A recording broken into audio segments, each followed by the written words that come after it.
Philadelphia moves the way every major American city moves, with noise, density, and total indifference, and also it's always sunny there, I hear. And really, to anything that's not happening directly in front of you right now, it just doesn't matter. The streets are packed from early morning until well past midnight, full of people who have somewhere to be, and no particular reason to slow down. They're usually drunk. Delivery trucks idle at loading docks, taxis cut corners, pedestrians move in that particular urban rhythm where looking at the ground is something nobody does unless they've dropped something. That is probably why most people never noticed it. At a busy intersection in Center City, Philadelphia, there was a small tile set into the road. It is about the size of a standard American license plate. Bright red and yellow letters stand out against the dark background. The edges are worn smooth after years of traffic, but the words are still easily read if you stop and look down. Most people just never do. The crowd keeps moving. Cars drive over it every day. Unless you know it is there, you can walk past it hundreds of times without seeing it. The message reads, Toynbee idea in movie 2001, resurrect dead on planet Jupiter. At first it seems like a random message left behind by someone years ago who was probably on some sort of crystalline substance and they're probably not with us anymore. But one question really quickly comes to mind. Who put it there? The tile is built into the road itself. It took time and effort to make, yet no one reported seeing it being placed. Even more surprising, this is not the only one. Over the years, researchers have documented around 450 original Toynbee tiles in more than 24 cities across the United States, along with 3 locations in South America. For decades, people searched for answers, but no one ever caught the person responsible in the act. And there is one detail that makes this mystery even stranger. The person believed to have created these tiles may have never stepped out of a vehicle to place a single one. That idea may sound unlikely now, but later when we look into the evidence pointing to the one man in Philadelphia and the unusual changes he made to his car, it will help to explain how this strange mystery may have been carried out for years without anyone even noticing.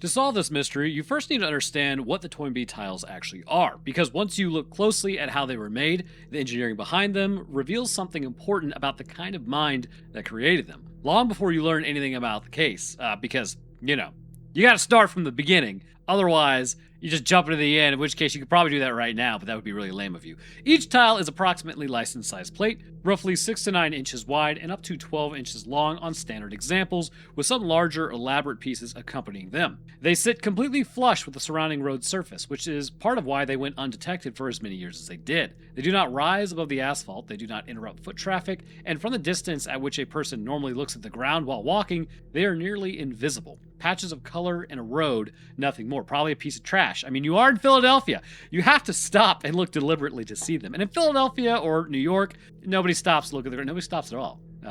It's always interesting because people up north always say people down south are mean, but then people down south always say people up north are mean. Maybe people are just dicks. I don't know. The base material is linoleum, not modern vinyl flooring, but the older, softer variety that preceded it. And the kind of it's pretty much standard in homes and commercial spaces through the mid-20th century, which each can be carved cleanly with a knife. The tile are carved text and imagery into the reverse burlap side of the linoleum, working every letter in mirror image so that when the tile was placed face up in the road, the inscription read correctly from above. This is a precise and patient process across a single tile. Across hundreds of them produced over 3 decades, it represents kind of an investment of care and sustained effort that most people never bring to any single project in their entire lives. So the real question, why this one? Well, I'm going to tell you, here's my theory. People are eccentric. Also, if you hear rumbling in the background, in Alabama, we've had some crazy storms just plowing through here, going the wrong way. Usually they go west to east. These are coming east to west. Anyways, the adhesive is asphalt crack filler, a thick tar-like compound used in road maintenance that bonds permanently to asphalt when exposed to heat and compression from above. The finished tile assembly was then wrapped in tar paper, a material standard in roofing construction as a waterproof barrier between shingles and the roof decking. In this application, the tar paper served 3 purposes simultaneously. 4, if you now count you learning how to put on a roof. It disguised the tile package so that it resembled ordinary road debris. It protected the carved linoleum from damage before bonding was complete, and it held everything together through the entire installation period. Here's the part that makes the engineering genuinely like this person knew what they were doing. Once the tile package was placed on the road surface, the city itself did the rest of the work. That's right, you fools. Finally, our tax dollars are actually doing something besides a bunch of lame stuff. Summer heat soften the asphalt. Vehicle tires and pedestrian traffic press the tile flat day after day, millimeter by millimeter, which isn't, heathen. So in the Lord's units, fraction of an inch by fraction of an inch. The asphalt sealant hardened around the edges. The tar paper slowly eroded under constant traffic until the color linoleum emerged from the road, permanent, vivid, and bonded so completely that the street, you would have to remove the entire thing if you would, you'd have to cut the road or just tear up the road in order to make it work. And I'm going to tell you something. Are they going to fix any roads? No, they're not. So, no drilling, no extended time, kneeling in a street, no visible installation event. That's the biggest issue we're running into here. The city became an unwilling collaborator in a campaign it had no awareness of, finishing every tile placed within it through nothing more than its own ordinary operation. The core inscription appears in 2 documented variants across confirmed tiles. The original form reads Toynbee Idea in movie 2001, Resurrect Dead on planet Jupiter. A second widely documented version replaces the central phrase, with in Kubrick's 2001. Both variants have been confirmed across multiple cities, and researchers are confident both were produced by the same creator. It's basically, what do they call it? ARGs?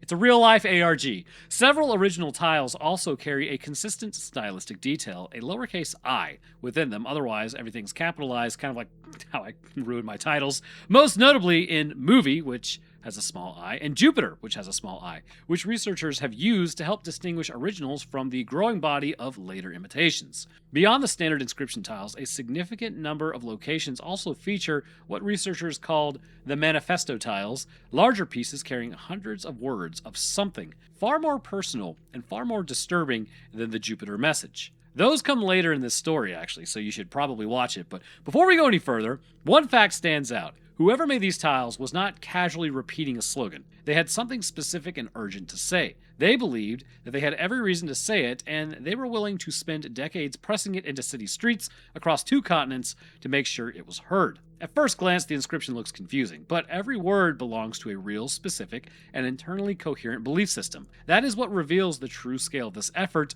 behind these tiles. Toynbee refers to Arnold Joseph Toynbee, born April 14, 1889, died October 22, 1975, an English historian and philosopher of history best known for his 12-volume work, a study of history in which he analyzed the rise and fall of 26 human civilizations across recorded time.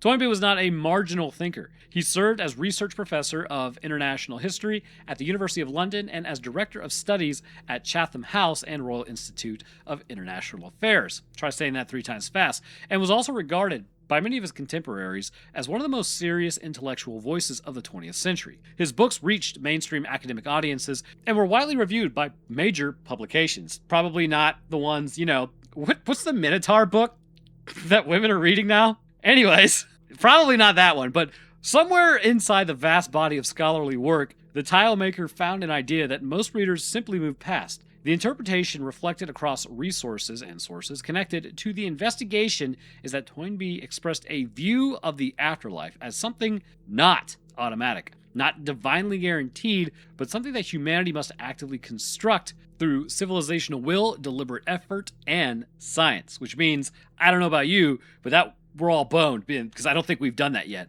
But most readers encountering this idea would understand it as a philosophical speculation or theological metaphor. The tile maker appears to have read it as a practical instruction, a mission statement for one of the most credentialed historians in the modern era, confirming that resurrection was possible if humanity committed itself to the work. In Movie 2001, or in Kubrick's 2001, in the second variant, references Stanley Kubrick's 1968 masterpiece, 2001: A Space Odyssey, specifically its final act. In the film, astronaut Dave Bowman travels to Jupiter, passes through the alien monolith, and is reborn as the luminous star child, a being of transformed consciousness hovering in space above the Earth. For general audiences, this is transcendent science fiction. For the tile maker, it appears to have been a literal demonstration. A human being sent to Jupiter, dying there, and returning in a form that transcended the limitations of biological death. The template was already on film. The science just needed to catch up. It's like if you see something and you take it very literally.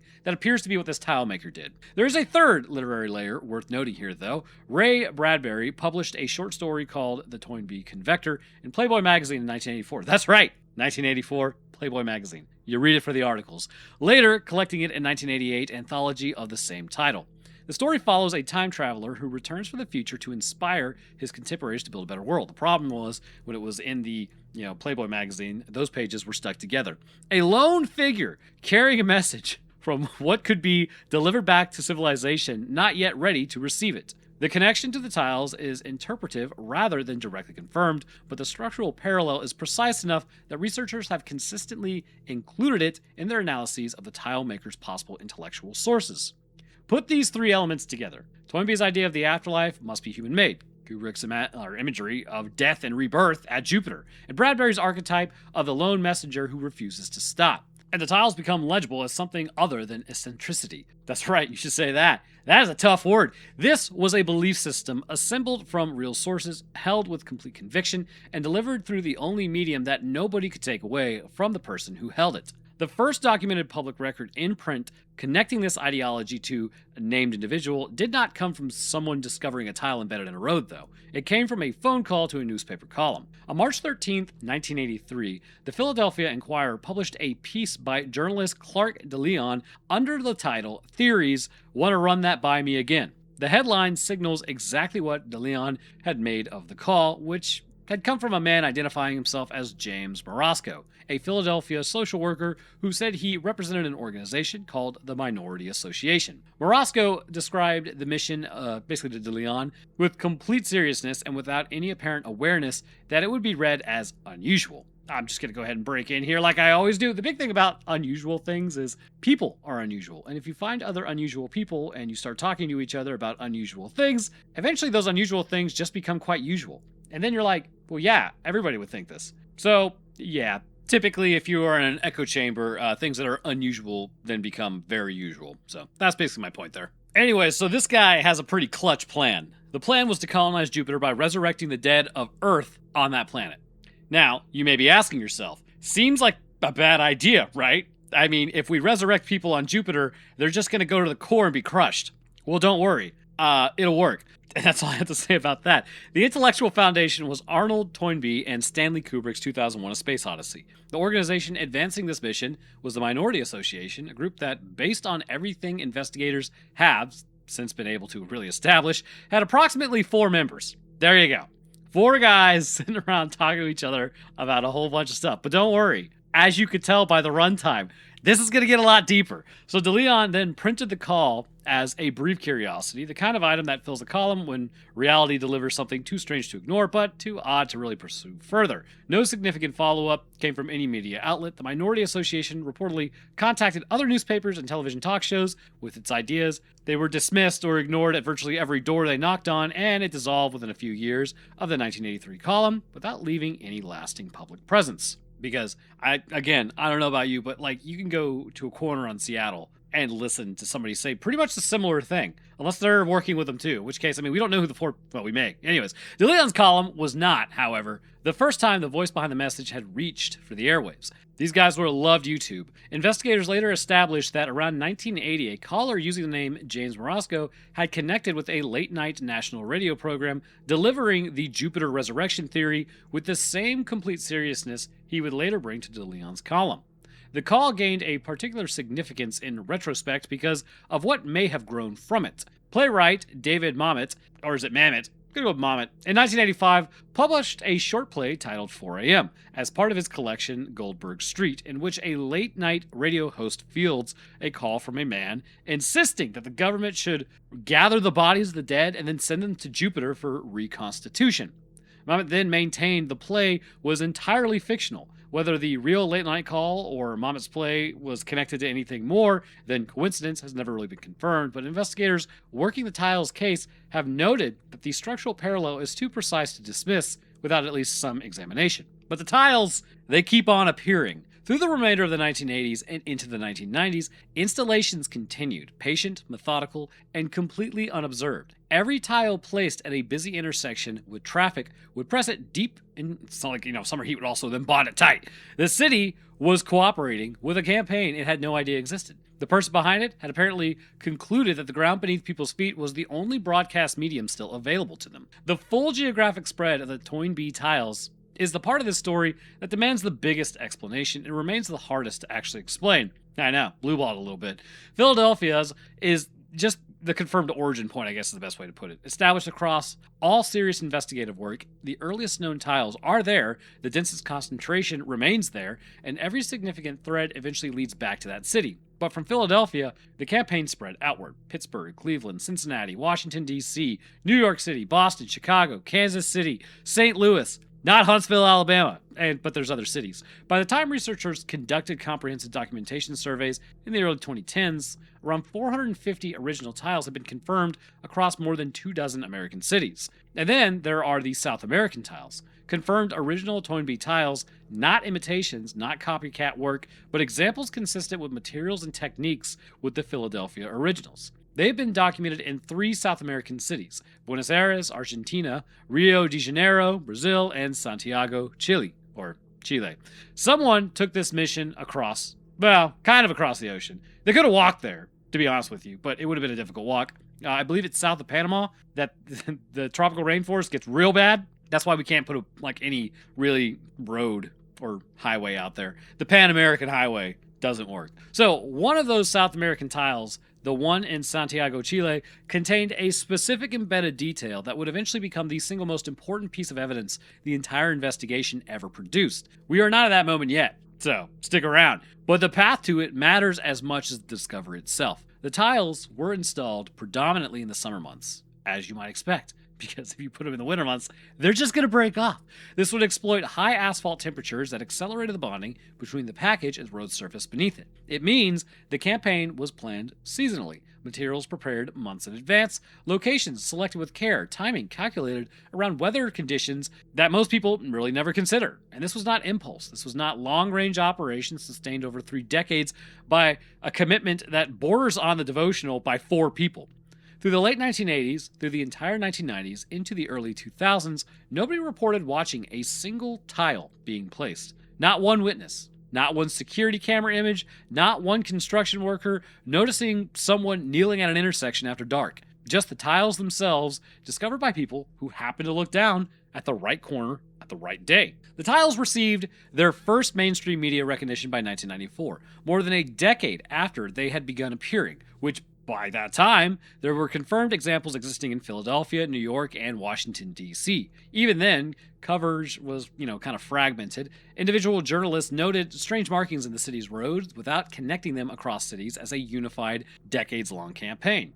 What began to change the conversation was the early internet, actually, believe it or not. As online communities developed through the late 1990s and early 2000s, people who had independently noticed these tiles in different cities began finding each other, comparing photographs, and realizing they were all looking at the same phenomena from a different geographical vantage point. The scattered discoveries became collectively something that demanded investigation. Also, if it seems like I'm saying words weird at any point in time, I had a migraine yesterday, really bad one. That whooped my tail, and it affects my ability to read for a few days afterwards. Very strange, but yeah, so my brain's not as fast as it usually is. Anyway, so nobody pursued that investigation more persistently than Justin Dewar, a self-taught visionary artist, musician, and writer who had grown up in rural Pennsylvania, moved to Philadelphia as a teenager, bummer, and built his life inside of the city's underground art and punk communities. Born in 1976, Dewar had been noticing the Philadelphia tiles for years before he began pursuing them seriously. Drawn by the particular quality of attention that certain minds bring to things that don't fit, the tiler operated with a discipline that made him functionally invisible, but he came close to being discovered at least once that we know of. In the winter of 2000, around 4 in the morning, Dewar was then walking home through Philadelphia when he came across something sitting in the middle of the intersection, a flat, rectangular mound of fresh tar paper on the asphalt. He peeled back the edges, and beneath it was a Toynbee tile, the adhesive still wet. The creator had been there seconds earlier. Dewar ran down the empty blocks in every direction, but the street had already swallowed whoever had placed it. He saw nothing. The moment became a fixed point in his investigation,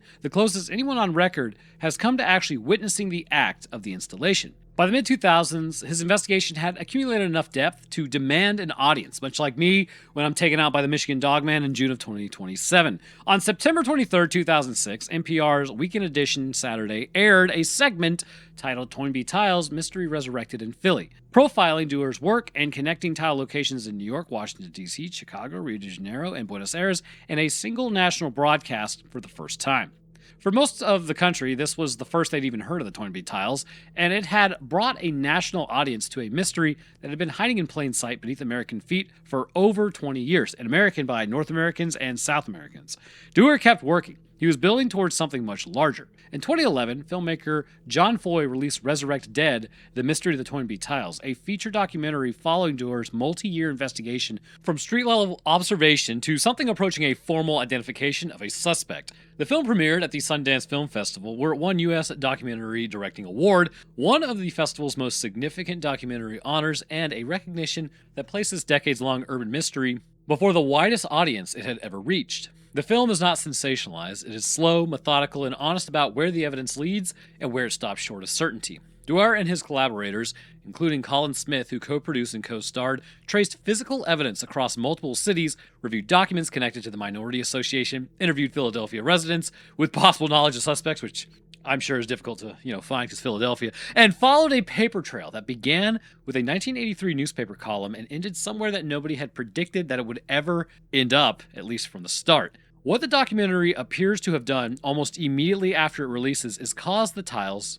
to stop. Following the film's premiere and the media coverage it generated, the rate of new confirmed classic Toynbee Tiles appearances just fell sharply. A hiatus of several years followed before some new tiles began appearing in Philadelphia around 2016. Though distinguishing original style work from the growing copycat movement had by then become genuinely difficult. The reason for the pause has really never been officially explained, and every proposed explanation raises more questions than it settles. Had the tile maker grown old or ill? Had the documentary's exposure made continued installation just too dangerous? Had the primary creator already stopped before the film, and the apparent post-2011 silence was simply the world catching up to a quietness that had already begun? Nobody knows, and the absence of certainty is in its own right part of the mystery. So far, the story is focused on the standard tiles, the license plate size inscriptions carrying the Jupiter resurrection message, quietly placed into the intersections across two continents. But at a surprising number of locations, another kind of tile appears almost alongside them, and those messages are far more personal and far more disturbing. These are what researchers call the manifesto tiles, larger pieces, sometimes multiple tiles in sequence, carrying hundreds of words of dense, carved text that represents the tilemaker's inner world in a form the standard inscription never could. Reading them is the experience of encountering a complete and deeply troubled account of why the world has not yet received the message it needs. The manifesto tiles accuse the FBI, the mafia, NBC journalists, and lawyers, as well as communists, which, listen, if you need to blame anybody for anything, just blame the communists, and other named conspirators of organizing a coordinated campaign against the tile maker. One recurring narrative claims the NBC journalists passed intelligence about the tiler to Soviet agents, turning an ordinary Philadelphia resident into a Cold War surveillance target because of their beliefs about Jupiter, which, as always, just gonna say something here real quick. This guy, whoever it is, kind of seems unhinged to begin with, and I'm not really, I'm not surprised as time has gone on. Perhaps maybe he became a little more unhinged because it doesn't seem like this person would be mentally stable regardless. And, as you get older, it's not like you get more mentally stable. But another account, returned to across multiple tile texts, claims that newspaper publisher John S. Knight collaborated with organized crime to arrange a murder attempt against the tiler, forcing them to flee to Dover, England, before eventually being located and brought back to the United States against their will. But one inscription stood apart from all the others. Carved into linoleum and sealed permanently into a major American city street, it appeared to plead with readers to kill every journalist. What? Reading the manifesto tiles as a complete body of text rather than as associated shocking phrases, what emerged is not incoherence. All right, I'm going to break in here. Listen, I am not, by any stretch of the imagination, journalists' biggest fan in the world. I think a lot of them put way too much of their own personal opinion into crap. I think a lot of them are bought off. And I think a lot of them are really just here to kind of sow the seeds of discontent and division in any country. It's just I don't think that they're Yeah, like, I mean, freedom of the press and all that, I believe it used to mean something. Nowadays, I'm not really so sure if it means much of anything. It's just a bunch of, well, frankly, a bunch of jackasses who are just inserting all of their political opinions into everything under the sun. And again, the whole division aspect. So that's kind of how I view journalists. And I think that's how a lot of people view journalists. However, be that as it may, it still needs to be a thing that is allowed. The press still needs to exist. There still needs to be freedom of it. Because even though right now, a lot of these guys aren't doing what they need to do, there still are those out there who are doing what they need to do and actually blowing the whistle on stuff and uncovering things that need to be uncovered. And if you get rid of freedom of the press, you get rid of that possibility as well. So it's just because, who was it? Was it John Adams? No, I think it was like John Henry or something like that. I may not agree with what you say, but I'll defend to the death your right to say it. It's that sort of thing. I don't agree with what most journalists say, but it's kind of important that they need to be able to say it regardless. So maybe taking out all of them is not a good plan. Anyways, this tile, it is a portrait of a person who completely was feeling encircled. Every institution that might have helped them weaponized by their enemies. Every legitimate communication channel closed off. Every attempt to reach the world closed off by people with the power to silence it. Whether the specific conspiracies described in those tiles were objectively real is really not the most important question. The experience of them was completely real to the person who spent years carving them into road surfaces across 2 continents. The manifesto tiles are not a performance, they are a testimony, and paradoxically, they contain more personally identifiable information than any standard inscription, names, addresses, institutional references, specific narrative details, any of those, which has made them, for investigators, far more useful as evidence than the Jupiter message alone ever could have been. The most clearly named figure in public record connected to the tiles remains James Marasco, the man who called Clark de Leon's column in March of 1983 and described in complete earnestness the Minority Association's plans for Jupiter colonization. Again, it is a gas giant. You cannot colonize that. The ideological match between Marasco and the tiles is exact and impossible to dismiss as coincidence. The inscription reflects precisely what Marasco described on the phone that day: the Toynbee connection, the 2001 reference, the Jupiter mission, the resurrection plan. The chronological alignment supports it. Tiles began appearing in the early 1980s, contemporaneous with Marasco's public effort to promote these beliefs. Minority Association documents reviewed by RESURRECT Dead production team confirmed that multiple individuals were associated with the group in its founding years, evidence that this was not, at its origins, definitively a solo operation. By the mid-1990s, newer tiles began appearing with text explicitly claiming that the tiler was now working alone, a shift that suggests the group had dissolved and one member had continued the mission independently. When investigators from the RESURRECT Dead team searched Philadelphia records for a James Marasco, they located a man by the name, but his widow stated he had no connection to the tiles whatsoever, so he was doing it in secret. I mean, that's my theory. Anyways, either this was wrong, like the wrong James Marasco, the name was used by an unrelated person, or James Marasco was a deliberate pseudonym constructed by someone with every reason, given the manifesto's tiles content about surveillance and assassination, to never use their real identity when contacting the press, which makes sense. Back in the day, I had a fraternity brother I didn't like. I'm not going to say his name. So before I would do anything stupid, I would be like, his name, am about to do this thing in case there was a camera, and then I would do something stupid. So obviously, if there was a camera or something, they would then see I was not that person and he was not that person, but you know, never use your real name. Anyways, the question about the alias led investigators to a man named Servino Verna.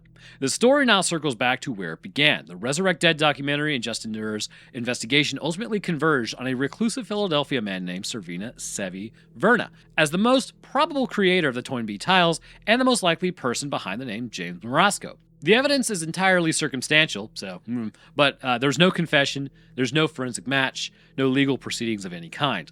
But it arrives from multiple independent directions and points at the same person with a consistency that is very difficult to explain away. The first piece of evidence came from South America. That tile in Santiago, Chile, confirmed as original construction consistent with the Philadelphia examples in both materials and technique, carried within its text a specific Philadelphia street address. When investigators traced that address, it did not lead to a neighborhood or general area of the city. It led to the block where Servino had actually lived. Someone had traveled thousands of miles from Philadelphia, installed a permanent tile in a Santiago street, and unknowingly embedded within it the home address of the person who had made it. The second piece came from the neighborhood itself. When Dewar and his collaborators began asking residents in Verna's area about him, what they heard was consistent. Verna was intensely reclusive, a man with almost no social contact with those around him, known for keeping entirely to himself and for leaving at strange hours, late at night, before dawn, with no routine that made sense in the context of an ordinary working man's life. The third piece was the car. Verna's vehicle was reported consistently across multiple independent accounts to be missing its passenger side floor and seating. The area beneath the passenger side cut away or removed, leaving an opening at floor level positioned directly above the road surface beneath the vehicle. Of course, he lives, in Philadelphia. It could have just rotted out. Just being completely... Rust absolutely rots out floorboards. But different sources describe it with slightly different phrasing. But they all agree on the essential modification. There was a gap in the passenger floor large enough for an object to pass through onto the road below. Now recall the installation method. A tile package wrapped in tar paper and coated in the asphalt sealant, flat, compact, designed to be pressed into the road surface by traffic and heat over the following weeks. It does not need to be held carefully in place. It does not need to be precisely positioned by hand. It needs only to land on the asphalt and remain there long enough for the city to begin the bonding process. If you are driving a vehicle with an opening in the passenger floor, you can slide a prepared tile package through the opening directly onto the road surface as you drive through a targeted intersection, during the normal flow of traffic, at a red light, during a slow crawl through congestion. Nothing about the movement is visible from the outside of the vehicle. You don't need to step out of the car. Your hand remains on the wheel. You pass through the intersection like every other vehicle on the road that day, and behind you, flat against the asphalt, is the package that the city will then spend the next 3 weeks permanently installing on your behalf. Thanks, guys. And this is why nobody ever watched a tile being placed. There was nothing visible to watch. It was a car moving through an intersection,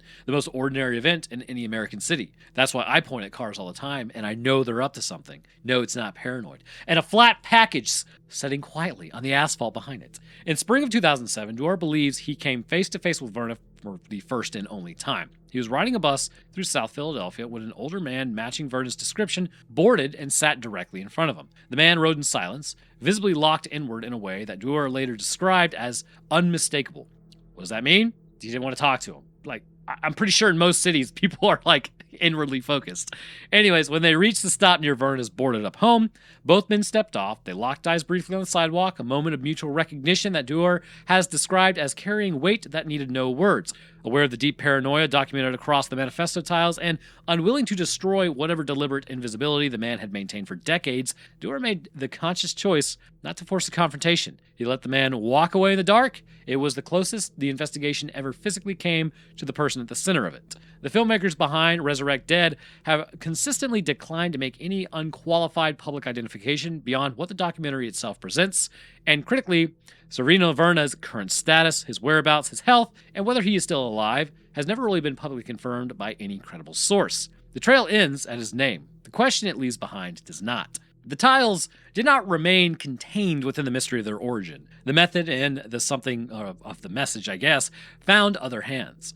The movement known as House of Hades emerged as the most significant copycat operation using the same linoleum and tar construction technique, but carrying out its own distinct ideology. The House of Hades signature inscription, House of Hades Tiles, made from the ground bones of dead journalists, takes the anti-media paranoia visible in the Toynbee Manifesto tiles and makes it the entire message. Where the original Tyler's hostility towards journalists was a secondary layer beneath the Jupiter mission, House of Hades makes that hostility its entire reason for existing. Which, again, I get it. It does make sense. Just without, stepping into the whole politics associated with it, just imagine what your parents are watching, I guess is the best way. I get it. Everybody's yelling from one side versus the other side. It's just the way things go. Politics will not die. Because as long as our species is around to even engage in politics, it's going to be around. Everybody does it. But it's just so divisive nowadays what journalists are doing. It's I don't even watch the news anymore. I used to watch the news. I was This is just propaganda. Anyways, before I get too far down that rabbit hole, so rather than one person installing every tile through direct personal effort, House of Hades is documented to distribute tiles by mail, physically shipping prepared linoleum pieces to individuals in different cities who then install them locally. You have your own drop shipping for these now. That's interesting. But this decentralized model explains how their tiles have appeared across the country without any single installation event ever being traceable to one person, and it represents a significant operational evolution from the method that preceded it. The anonymity that defined House of Hades was briefly broken, actually, in an unexpected setting. During a live music performance in Buffalo, New York, Duar actually paused to ask the crowd whether anyone involved with the movement was in the room. A man wearing a white ski mask raised his hand. The two would speak at length after the show, with the masked tiler describing his nighttime installation runs in detail, proof that what began as one person's solitary mission had evolved into something with its own distinct subculture and its own participants, none of whom needed the original to still be operating. Some House of Hades tiles reproduce the original Toynbee inscription exactly. Others incorporate visual elements entirely absent from the original, stylized imagery that researchers have noted as a clear departure from the source material's established vocabulary. Pittsburgh Orbit documented House of Hades tiles along with Smithfield Street and other downtown Pittsburgh corridors and noted material and stylistic differences from confirmed original Toynbee tiles. In South America, additional copycat tiles have appeared with Spanish-language translations of the original inscription, confirming that the Toynbee tiles iconography has now crossed both linguistic and national borders, taking on a symbolic life entirely independent of whoever first pressed it into the Philadelphia Road in the early 1980s. The movement that one person started, almost certainly from the driver's seat of a modified car, has become something no single person controls anymore. Of the approximately 450 tiles documented before 2012, a significant and irreplaceable number no longer exist, and the rate of loss has not slowed. Philadelphia has no comprehensive preservation program for these tiles, and routine road resurfacing by the city and state crews have destroyed dozens of originals without documentation or institutional concern of what was being lost in the process, probably because they didn't even know what it was either. Y Public Radio in Philadelphia reported, well, it's WHYY actually, but I'm going to read it as Y, that many tiles now exist only as photographs taken by fans and urban researchers in the years before maintenance crews had reached them. In October of 2015, the Philadelphia Streets Department formally recognized the tiles as street art and then issued a policy directing paving contractors in Center City, University City, and South Philadelphia to halt work and notify a street engineer if a tile was encountered. The policy then commits only to saving one or two of the tiles if there is a fast and affordable method of removing them. A standard so conditional, it barely even constitutes protection, and really it's just going to ensure the destruction of the vast majority of the remaining tiles the moment road maintenance reaches them. PennDOT, which is Pennsylvania's State Transportation Authority, operates under no equivalent, really, policy, I guess you could say. State road crews have removed tiles during resurfacing without notification, including a confirmed tile at 18th and Market Street in Philadelphia, ground down during routine road work. The most significant preservation success is the tile held by Senator John Hines History Center in Pittsburgh, removed from Smithfield Street and 4th Avenue and donated formally by the city of Pittsburgh, where it is cataloged as an artifact of outsider and self-taught art. It is one of the only confirmed original tiles in an institutional collection, and its survival depended entirely on one deliberate decision being made before a repaving machine reached it. Every tile lost to road maintenance takes with it physical material that cannot be reconstructed, evidence that could, in another institutional context, tell forensic investigators something about the tools and hands behind it. That material is disappearing, intersection by intersection, at a rate that existing policy has done almost nothing to slow. Because it's Philadelphia, and they suck. They're not that bad. I mean, the people there aren't that bad. Now, the government, anyways. So, there are some theories about this. Obviously, the most straightforward theory is that the man who called Clark DeLeon in March of 1983, who used the name James Morasco, described the Minority Association Jupiter's mission without irony and then cited Toynbee and Kubrick as the foundation of a literal resurrection plan.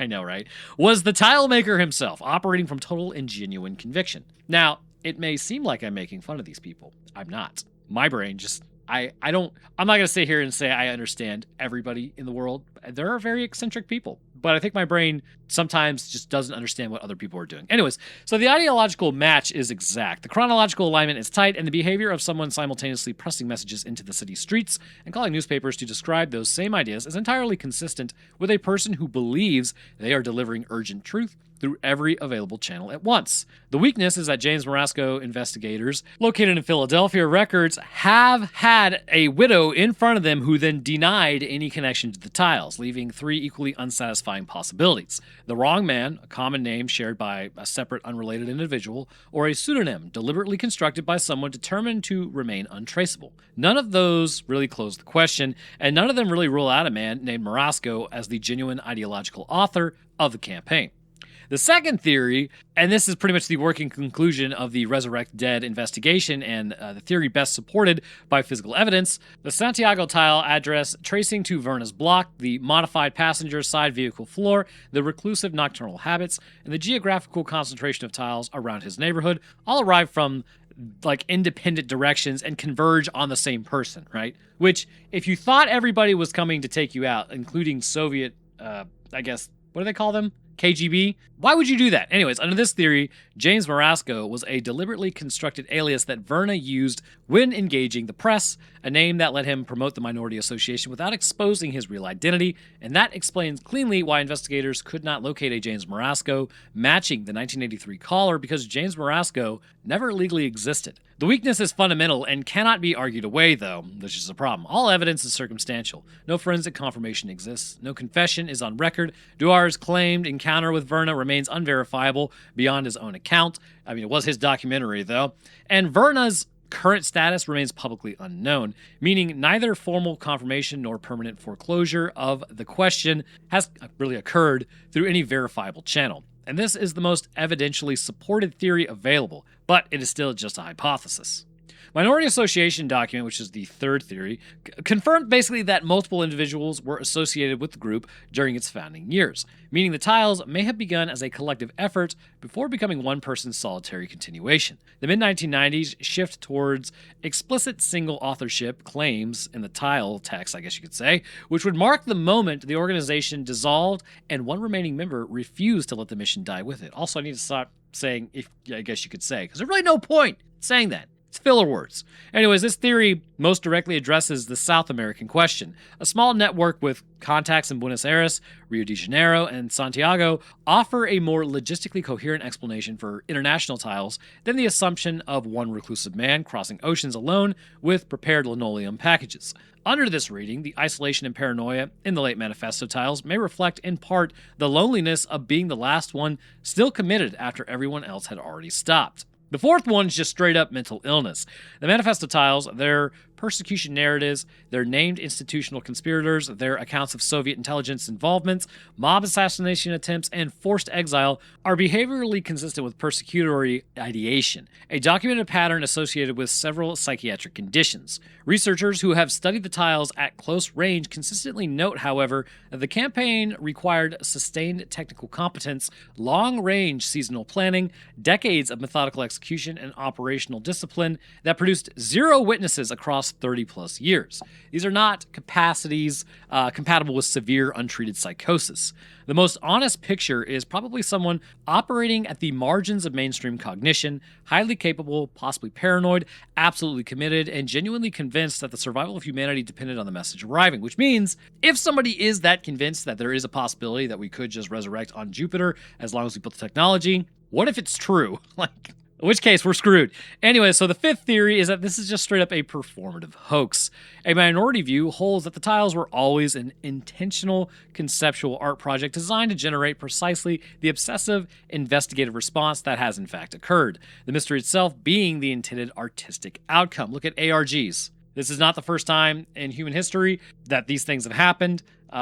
Humans love mysteries. So the evidence does not support this reading at any serious level. The physical investment across 3 decades, the intimate personal content of the manifesto tiles, the material evidence pointing to a specific reclusive individual with a structurally modified vehicle, and the absolute sustained anonymity of the creator. None of these fit the profile of a calculated artistic hoax. Conceptual artists eventually want credit. Whoever is behind these tiles has never sought any of it. Now, These are just a standard held, but there are other ideas. There's a significant body of discussion in the mystery forums, I guess, like it's just where you can find it's living there, where investigators with no obligation to sourcing standards have spent years trading leads, photographs, and claims that no journalist has actually been able to confirm or fully dismiss.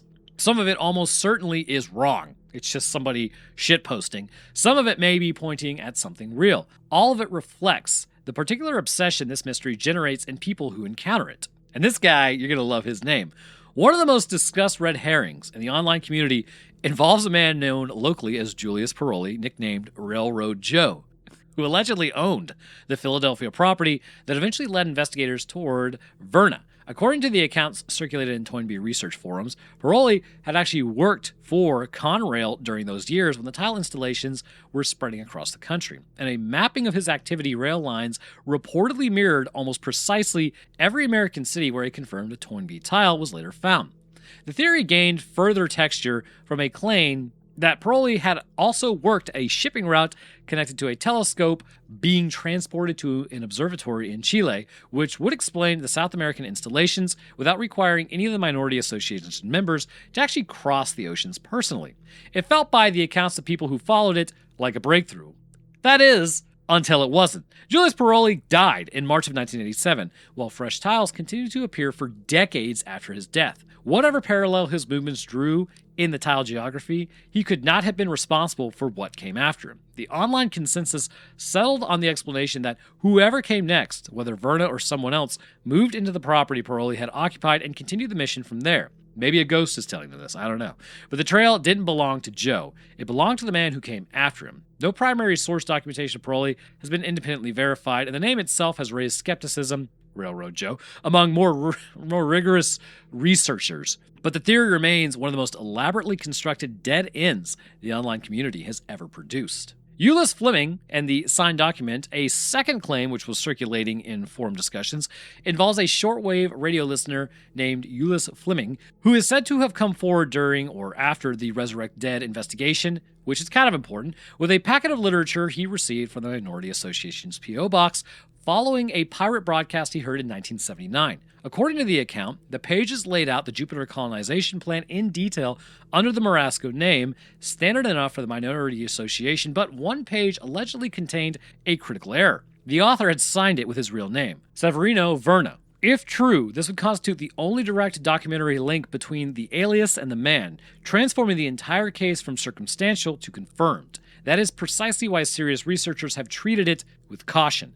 A piece of evidence that definitively closes a mystery of this magnitude would not remain confined to just forum posts. The Resurrect Dead team, the NPR journalists who discovered the story, and every investigator who had published on the tiles have stopped short of making this claim. Fleming's name does not appear in any verified publisher's account or published account. Whether the document exists, whether it has been seen by investigators who chose not to publicize it, or whether it is entirely apocryphal is unknown. It circulates as one of those details that the internet has decided to believe because it is the answer that fits, which is exactly the condition under which the internet is most often wrong, because that's just how it is. So the third one, several accounts in 1985 in Philadelphia area urban history communities describe an incident from 1985 in which a viewer watching Channel 3 Eyewitness News at 11 p.m. reported that the broadcast dissolved into heavy static before a rapid disembodied voice cut through, delivering the Toynbee Jupiter message directly into the transmission before fading. The implication, in accounts connecting this to Verna, is that the modified car documented by his neighbors noted for an unusually large roof antenna and was equipped with a homebrew pirate transmitter capable of overriding local terrestrial television signals at close range, essentially turning the vehicle into a rolling broadcast station for the same message being pressed into the road beneath it. Verna's antenna is referenced across multiple independent neighbor accounts, and low-power pirate television transmission was a documented phenomenon in American cities during the 1980s. I think, was it Max Headroom or something like that? Like somebody, you can hijack signals. Anyways, the specific 1984 Channel 3 incident has not been confirmed by any broadcast record, FCC filing, or contemporaneous news report. It may be a real event that simply went undocumented. It may be a story that attached itself to the Verna mythology because it fit too well not to. What it captures accurately, verified or not, is that the picture of someone who did not limit themselves to one medium, someone who understood that if the road could carry a message, so could the air above it. Among the more dramatic claims circulating in the international urban exploration and street art communities is the assertion that the Toynbee tile construction is consistent with the Philadelphia originals. Linoleum tar, flush with the road surface, was discovered embedded in Shibuya Crossing in Tokyo, Japan. If confirmed, it would then represent a significant expansion of the tile's geographic footprint beyond the 3 South American cities and suggest either a level of international reach far exceeding anything the investigation established, or a copycat operation with the resources and motivation to carry the symbol to the other side of the world. No tile researcher with institutional credibility has really confirmed the Shibuya claim. No photograph meeting the documentation standards applied to it really confirmed the original tiles that have been produced in any published source. It exists as a claim, repeated across urban mystery forums, gaining credibility through repetition in the way that the internet mythology typically does. But it represents something real about the Toynbee tiles and what they have become. A symbol that the world has decided belongs everywhere, whether or not the person who made them is even here at all. But perhaps the most unsettling theory in online Toynbee communities involves a series of tiles reportedly discovered across New Jersey highways in the years following the Resurrect Dead documentary. Tiles that, by forum accounts, matched Verna's exact construction technique and stylistic signatures, including the characteristic lowercase I, but carried an entirely different message. Rather than the Jupiter or Resurrection, these tiles allegedly launched a targeted campaign against a local man named Mason Meltzer, sucks bro, accusing him by name of using his position as a Meals on Wheels driver to abuse elderly clients with the assistance of local police. The implication carried by this theory is significant. It suggests that in his later years, if Verna was still operating the tile-making apparatus, the modified car, the prepared linoleum packages, the seasonal deployment, had turned away from cosmic salvation and towards something purely personal. A decades-long mission to save humanity's dead, narrowing in its final chapter to a vendetta against one man in a neighboring county. Of course, if you can't save everyone, might as well save someone, right? No verified photograph of Meltzer tile has actually been published in any credible source. The name Mason Meltzer does not appear in any confirmed investigative record connected to the tiles. Researchers who have attempted to trace the claim have not found a primary source that predates the forum discussions themselves. The theory is noted here because it captures something that the verified manifesto tiles already demonstrate plainly, that whoever was behind the tiles was capable of turning the same apparatus used to carry a universal message toward specific, intensely personal targets. Whether the capacity extended to New Jersey in the years after 2011 is unconfirmed. Whether it could have, it really is just not a question at all. I mean, it absolutely could have. What the forum theorizes and what these theories share across their widely varying levels of plausibility is a quality that verified evidence also carries. The conviction that there is more than what has been found out there. Go check out Atlanta, Georgia. Maybe it's there. So what could it be? Standing back from the individual theories and reasoning from the full picture, several things emerge that no single framework fully explains on its own. The installation method is, in an honest assessment, a sophisticated engineering achievement that has not received the recognition it deserves in discussions of this case. Whoever designed the tar and paper and asphalt sealant system understood something precise about the city's function as thermal and mechanical environments, that heat and traffic are forces that can be recruited rather than worked around, and that a correctly constructed object introduced at the right point in the system will be completed by the city itself with no further human intervention. This is not the work of someone operating without intelligence or design. It is the work of someone who understood materials and urban infrastructure at an unusual depth, and who applied that understanding over decades to a mission that they believed was worth every hour it consumed. The South America question remains the most logistically significant unresolved element in this entire case, and none of the existing theories account for it fully. The Verna hypothesis places his home address on a Chilean tile, which is the strongest single geographical clue of the investigation and what it's ever produced. But it does not explain how a reclusive, working-class Philadelphia man installed confirmed original construction tiles in the streets of Buenos Aires and Rio de Janeiro without leaving any documented trace of international travel. The three available explanations are that he traveled internationally and left no record, that South American tiles were installed by collaborators operating from the same ideology under his direction, and that those tiles represent the early minority association period when the group still had enough members to distribute the mission geographically. The third option is the most logistically coherent explanation available, and it is consistently the least explored in public analyses of this case. The manifested tiles represent an emotional dimension of this story that analyses tend to just move past way too quickly. Regarding them as a complete body of text is to encounter a person who had tried every legitimate channel and had every single one of them shut. The press had rejected the mission, the talk shows had hung up, the newspaper had treated the minority associations as a brief joke, and then Roanoke Tales had laughed a couple of times when he covered it. That guy's a jerk. And then the tile maker's account. Rejection became something actively hostile. The press had weaponized its platform to suppress the message. The government had joined the effort. The physical violence had been attempted. Whether any of that was objectively real, it was completely real in the experience of the person who carved it into the road surfaces across 2 continents. The tiles are not whimsy. From the inside, they were the last available medium of a person who believed the future of humanity was at stake and who was not going to stop until the message got through. In silence after 2011, this leaves one final question unanswered. If the tile maker was Verna and he stopped after the documentary brought public attention to the case, then the Toynbee Tiles may have reached their natural end. But without a public statement from Verna or anyone speaking on his behalf, there's no way to confirm it. If he stopped for other reasons, age, illness, or simply because he believed his work was finished, the same uncertainty remains. And if Verna was never the tile maker at all, if the evidence pointing towards him was ultimately just a remarkable coincidence, then the investigation's strongest lead has focused the world's attention on the wrong man for more than a decade, while the real creator of the Toynbee Tiles has never been identified. What the Toynbee Tiles leave behind is the record of someone's absolute decades-long commitment to delivering a message through the only medium that nobody could reject, ignore, or take away from them, although a lot of people did just ignore it because they thought it was trash on the road.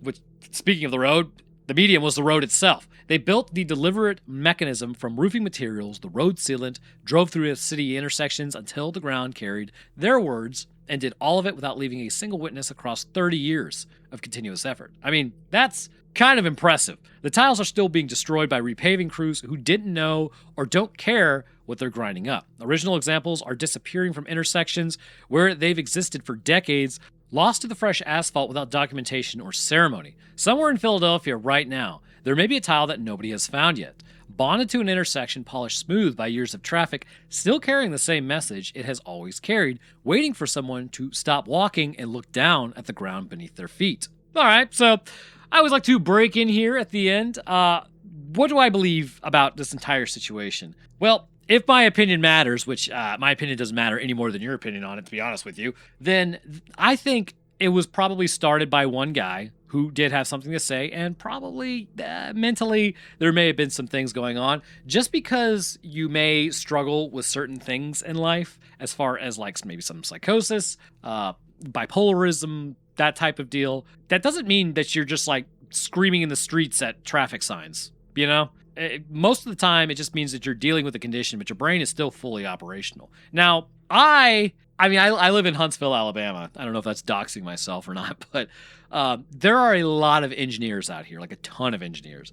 And I will tell you, engineers are quirky. Like mechanical engineers, electrical engineers, aerospace engineers, all of them. Like everyone that I meet, they have like specific things that they do, and it's fairly interesting if you interact with them. I was talking to a while back a couple of rocket scientists, and it's like the things, how they operate. I mean, I'm not saying I'm like a pea brain or anything, but like it's just sort of like I'm thinking like, why would you want to do that? Like, what about this situation makes you want to continue doing it? So you have somebody who could have just been hyper fixated on doing this, and then over the years, when maybe the thing that they were doing was, it's not so much that it wasn't respected, but it wasn't taken seriously, it kind of turned it sour for them a little bit, and then their message started to change, and then eventually they may have stopped, possibly through death or illness, or just leaving the area entirely. That's the other part that I feel like is not examined. Did they just leave? You know, thank God, you're not actually stuck in Philadelphia. You can leave Philadelphia whenever you want.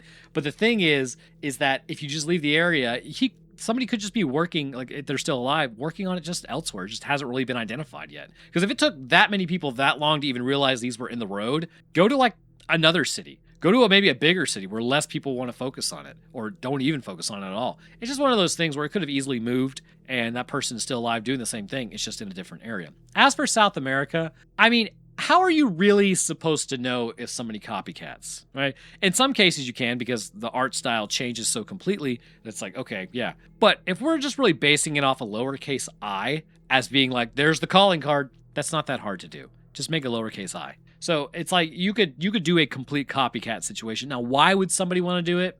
You just connect yourself to something else going on. If you hear about it, you're like, oh, I want to connect it down here too. People do that all the time. That's why you have like copycat killers, for instance. They do it because they want to be connected to something. They want to be connected to something bigger than themselves. And so they just copy it. And it's horrible with copycat killers. Maybe not horrible in this situation, but it is what it is. So it's just like, yeah, I just feel like maybe this was just somebody doing something, a hyperfixation, and then over time, the art can take on a life of its own, right?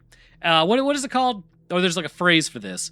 Just like the art outgrows the artist. Eventually, when you create art, it becomes everybody's, not just yours. That type of deal. So I think that's probably what's happening here. Eventually, the art takes on meanings that it's never supposed to have. And if the original, that may be why the original creator even stopped. When he saw it taking on life that was not supposed to have, he's like, well, this isn't mine anymore. This isn't my thing. This isn't something that I'm creating. So I need to stop then. And then it just continues on without him. So I think those are the realest possibilities. But I want to hear what you guys think down in the comments. This was a long one today, but I do hope you sat through it and enjoyed. And if you did enjoy, then please leave a like and a comment. As I've stated on my main channel, YouTube switched over to an AI algorithm as of May, which is what basically punched everybody in the face, or punched a lot of YouTubers in the face, myself included.